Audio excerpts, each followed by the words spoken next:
Hello, everyone. First off, thanks for joining us. I'm Kennedy Rizzo. And I'm Cooper Lee. And welcome to another exciting episode of the Caramel Apples Podcast.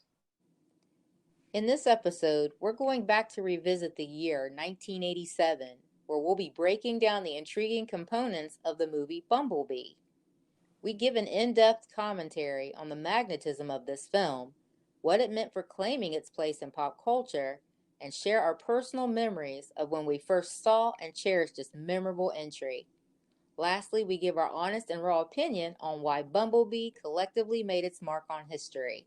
It is our hope that you enjoy and share this podcast with all your fellow retro buffs.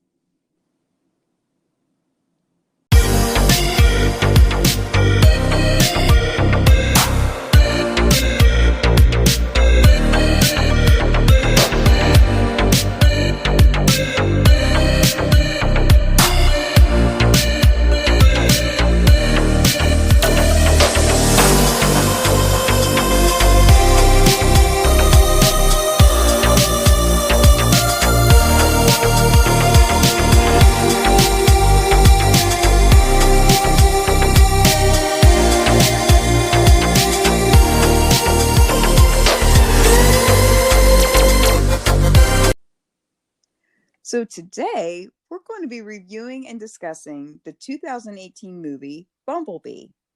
It's set in the year 1987. Good year. It's a retcon about Charlie Watson, played by Haley Steinfeld, a teenage girl struggling to move on after her father's untimely death, encounters the fugitive Autobot B-127, aka Bumblebee, and the two form a heartfelt bond which will be tested as they are hunted by both the secretive Sector 7 and a couple of Decepticons. Oh boy. So, to start out, having watched the previous 5 films and being disappointed by all of them, Oh yeah. except for 2007, due to them being too long, too confusing, and simply boring.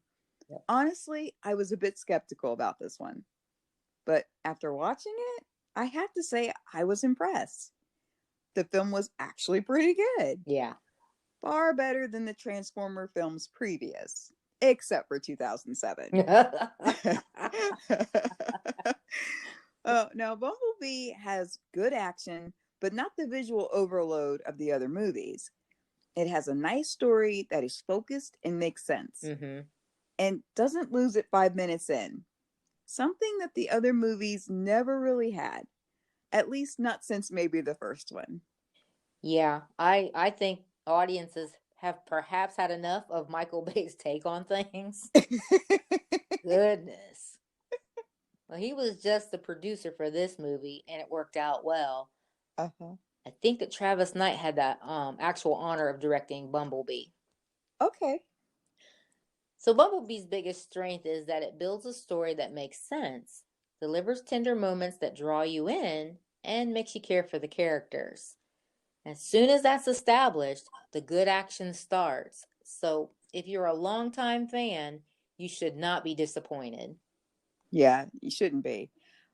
What's interesting is that this movie actually grossed, get this, $468 million worldwide. Woo! That's a lot of cash, right? Yes. But this was the lowest grossing film in the franchise. What? Yeah. You see those dollar signs, you're like, yeah, and then you find out it wasn't as high as the others. Okay. But it was still a success. Okay. Bumblebee received the highest praise from critics, calling it the best film in the series, praising the action sequences and Steinfeld's performance. Okay. Which I have to say, she did a really good job. She did. She did a knockout job. Yeah. So, as well as the 80s setting and sense of nostalgia, and that last part right there is exactly why I truly loved and appreciated this movie. I saw many reviews and feedback from others who watched Bumblebee. Some were good and positive, but a lot of people didn't really care for it much. Yeah. Yeah. Criticizing the writing and its old school campiness, the comedy, and touting it as something easily to be enjoyed by their kids or other younger, familiar counterparts instead. I guess that's their honest opinions. Yeah, but to me, it seemed that the very things that they took issue with Hmm. were the vital elements put into the movie to deliver that old school, nostalgic feel of what life might have been like for those of us who were at our peak of youth back then. I know, right? Yeah. And aside from the ultra cool throwback songs, especially handpicked from the 1980s prime, let's check some of those other elements briefly, shall we? Okay. Now, the agonizing stress and grief of losing a loved parent, and the confusion of trying to pick up the pieces of your life while attempting to do so, and on top of that, her mother had moved on and remarried Hmm. to a seemingly nice guy, who became her stepdad, but Charlie made it abundantly clear that he would not be replacing her dad and often left her mother. um she was probably dismayed and like, what do I do with this child? Because she just gave her so much, that typical teenage rebellion act, that attitude. Every parent's dream. Right? So I felt they conveyed that very real theme in a dignified way that didn't swallow up or take away from the actual theme of the movie. Oh, that's a beautiful observation there, Cooper, and I totally agree with you about that.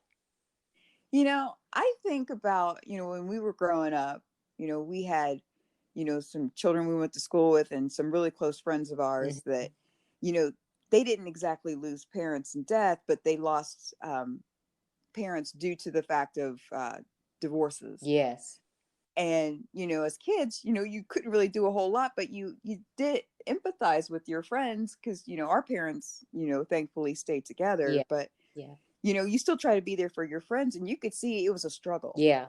Mm. in the adjustment period. Some days were good, some days were not. And it just, you feel for them. And when you think about it, for this movie, they did a really nice job of making that real. Mhm. They really did. They made that real. So I I applaud that part of the story. Yeah, it was a beautiful portrayal of what you're just talking about. I thought they did a wonderful job as well. Yeah.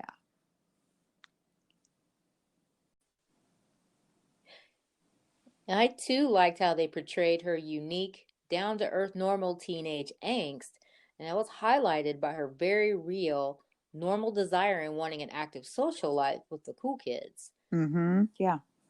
But she morphed into more of a dark misfit type who sort of beat to her own drum. The cool kids were all too happy to remind her of that.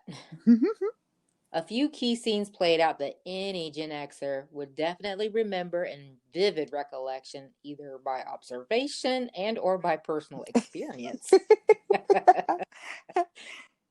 The cool kids in school were either sadistic jerks or so obviously self-centered. Kennard.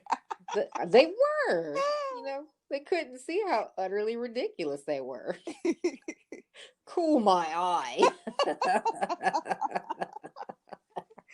Oh, oh, so some of the issues back then carried out at school were so often immature and pointless. Hmm.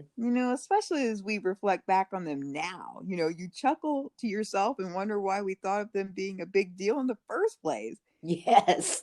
Like dealing with crushes, what fashion that was or wasn't in currently, bullies or being bullied, which also was brilliantly showcased in this movie as well.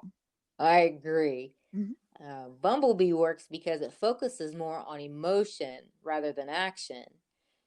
Hence the fond nostalgia that gushed from this film. Mhm. But for a movie to have been so recently made, often key components of what makes a story or experience connect to a certain time frame are lost due to tunnel vision on the part of the creative execs, just covering the surface memories only. Mhm. Or they'll install the most recognizable elements like music and fashion. Yeah. Like, is that a banana clip there? Hey, hey, are those leg warmers? Maybe they're just sporting a mullet. I don't know. Goodness. I think you nailed those. Very recognizable. Now, to be fair, something that I did notice, and it's not huge, but I thought I'd mention it. Okay.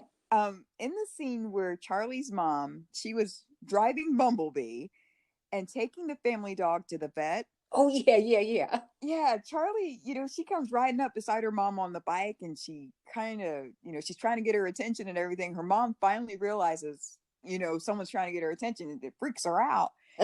So she finally realizes it's her daughter and she pulls over and she's like, I thought I was being carjacked. Now, like we said, this was, featured back from 1987. Yeah. Correct me if I'm wrong, but I believe carjacking, or at least a phrase, was coined in the early 1990s. But we'll just keep this little tidbit under our hats. I think you're actually right with that. Yeah, but any movie from the 70s and 80s usually do their due diligence to throw in a couple of songs, more mainstream, in order to represent that era. Mm-hmm. But the coverage of some period pieces usually only have, the surface vibe. There we go again, and Mm-hmm. it is this right here, and in the an area, thankfully, Bumblebee did not disappoint in. Mm-hmm. One of the things we enjoyed was the awesome onslaught of the classic '80s tunes. Mm-hmm. The soundtrack brings back some of the best music from one of the best decades of the 20th century. Oh, yeah, I totally agree. This is full of several great songs from back then. Yes. Again, 1987. Wonderful year. Yes, it was. Going in, I was mentally prepared for a mid to late 80s flashback. Mm-hmm. Notable entries like Save a Prayer by Duran Duran, Higher Love by Steve Winwood, Mm-hmm. and Never Gonna Give You Up by Rick Astley. But it also had much more mainstream songs you still hear pretty regularly, like Everyone Wants to Rule the World by Tears for Fears. Awesome. A plus. Yes. Aha's Take on Me. Okay. And I Can't Wait by New Shoes. You almost want to sing that every time you say it. I know. So cool. Well, I really also like the song Back to Life. It was sung by Charlie herself, and they inserted this song at the ending credits of the movie. Mm. It was actually the 80s remix. That's how they labeled it. So it was pretty cool, actually. Okay. The song was alive, fun, and upbeat. Like, something you would think a teenager experiencing cool life through a euphoric sphere. Mm-hmm. They might bust out singing this way. There's this active imagination, people. I thought them using it was very tasteful. Uh-huh. I also like I Can't Drive 55 by Sammy Hagar. Oh. I got a cute little story about this real quick. So my husband and I, we actually went and saw Bumblebee at the theater twice. Mm-hmm. And the first time we were sitting there and, just enjoying the movie, enjoying it, and they played the song. And totally getting into it, bopping your head and everything. And then I was like, man, I love this song, but I don't know who it is.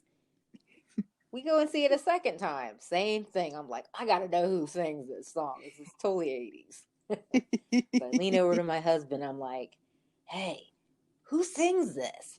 And he goes, I Can't Drive 55 by Sammy Hagar. And I'm like, really? Okay. Which I'm not joking, folks. I did not ring a bell. I really didn't know who sang it.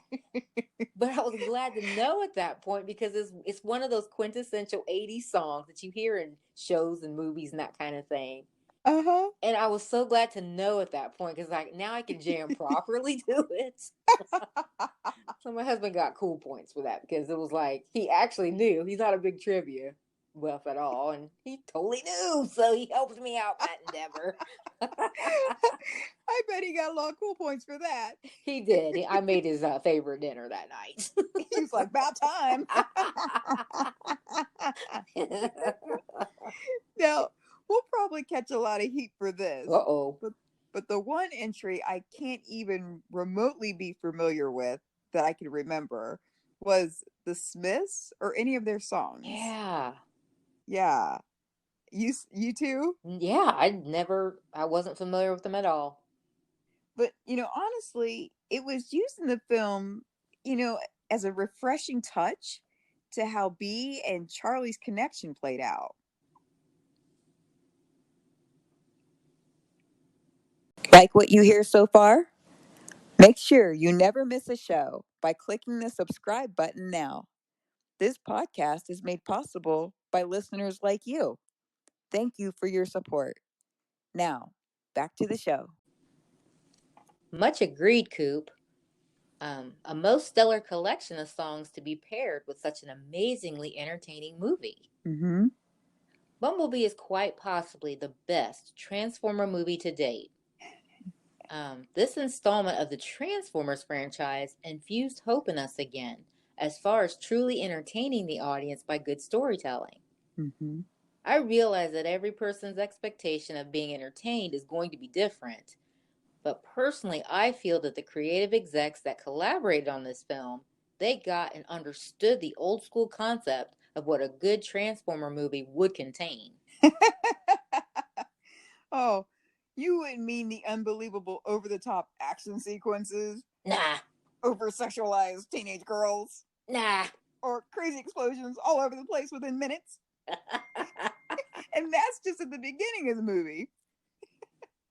Oh, wait. They did start out in an all out civil war there in Cybertron, but that was necessary to set the stage for this version of B to take place. Uh-huh. And this is exactly the film I would have watched 100 times over as a kid. That opening scene alone would have worked for the 2007 film as well, in my humble opinion. Sure. There was just enough to tell the story on why and how B came to Earth and how his adventures here began to unfold, as well as what was true regarding Charlie's story and their paths eventually crossing. Mm-hmm. So all in all, it's just a good film with a simple plot that has both heart and emotion. Yes. And speaking of the overall feel that the previous Transformers movie had, I personally highly prefer the first installment in 2007. Yeah, it was It good. had, wasn't it? Yeah. It had adequate, nicely timed plot, build up, that storyline within, Mm-hmm. to help us, the audience, organically get to know and become familiar with the characters at an even pace. You Yes, yes. know, um, so the adventures they would unfold kind of like you would just expect them to, Mm-hmm.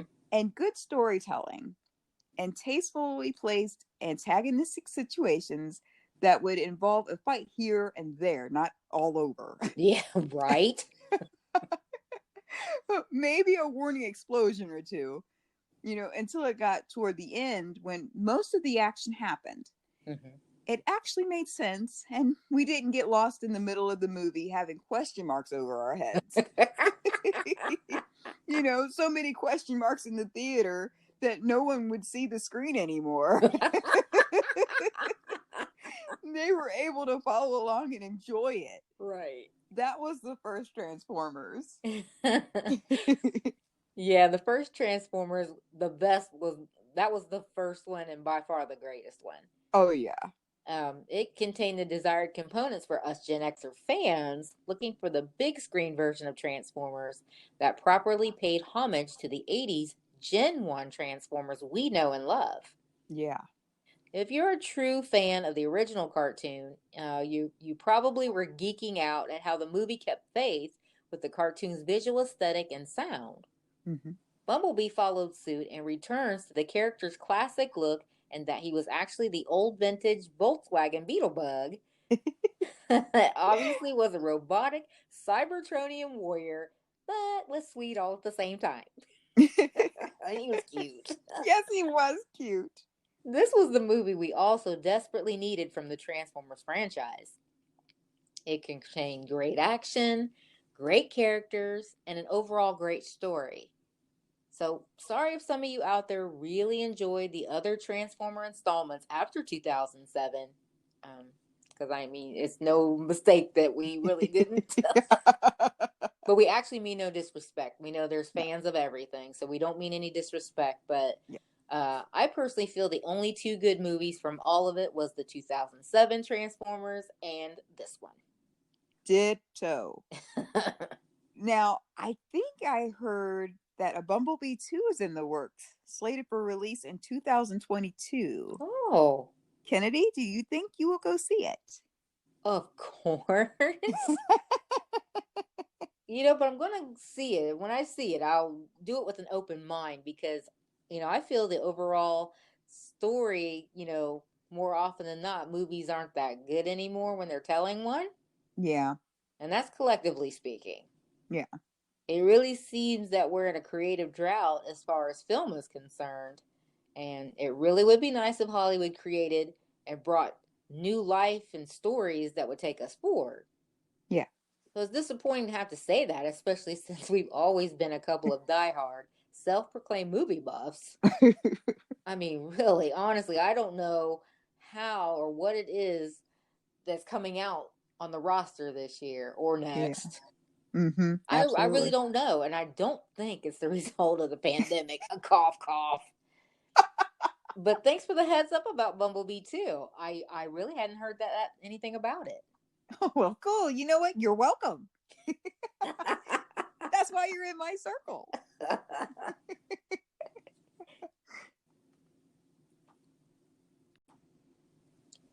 The relationship between Charlie and Bumblebee is a charm to watch.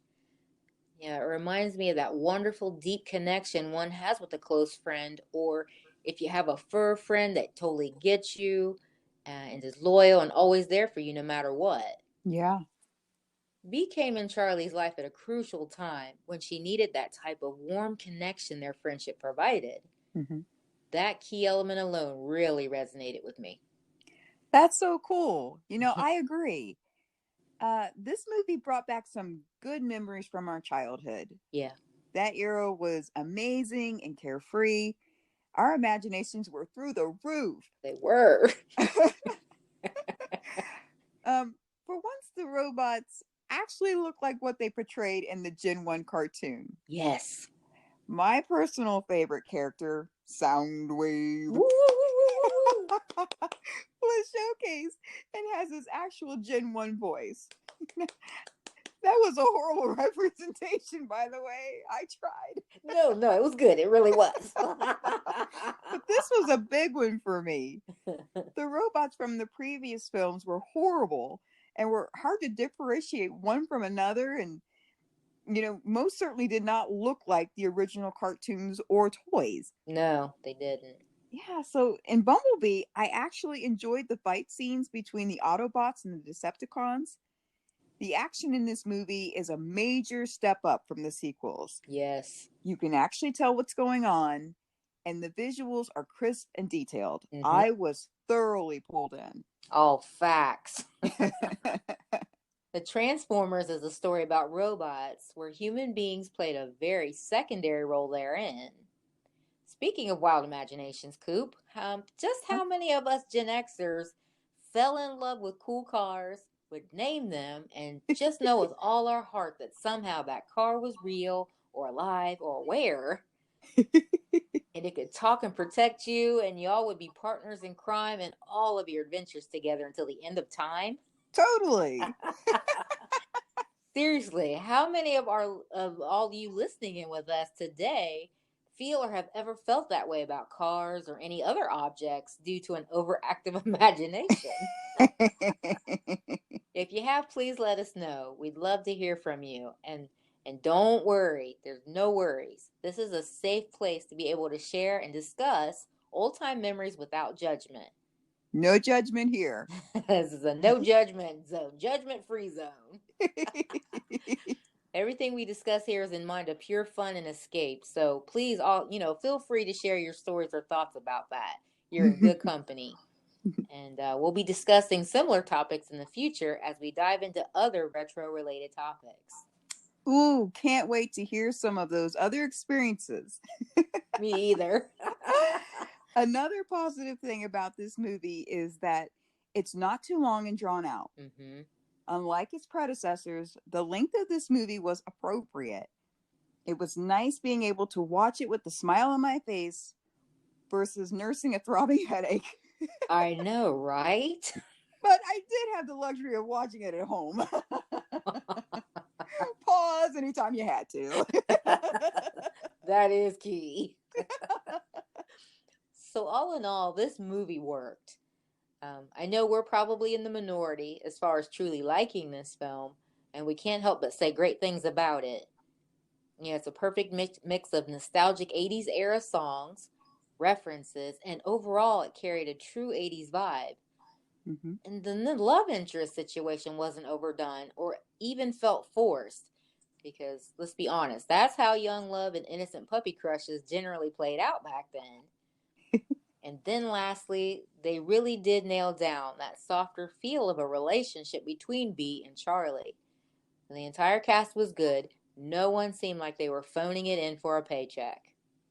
You're so right. You know what? Bumblebee did its due justice and brought back happy memories to many of us who lived in that decade Yeah. through the music and the look of the nostalgia played out on the screen. If you haven't seen it yet, we recommend this one if you go in with an open mind and just want to be entertained. Go see it. Go see it. This is the Transformers movie we, the fans, truly deserve. And that's it for this week's episode. But the fun doesn't have to stop here.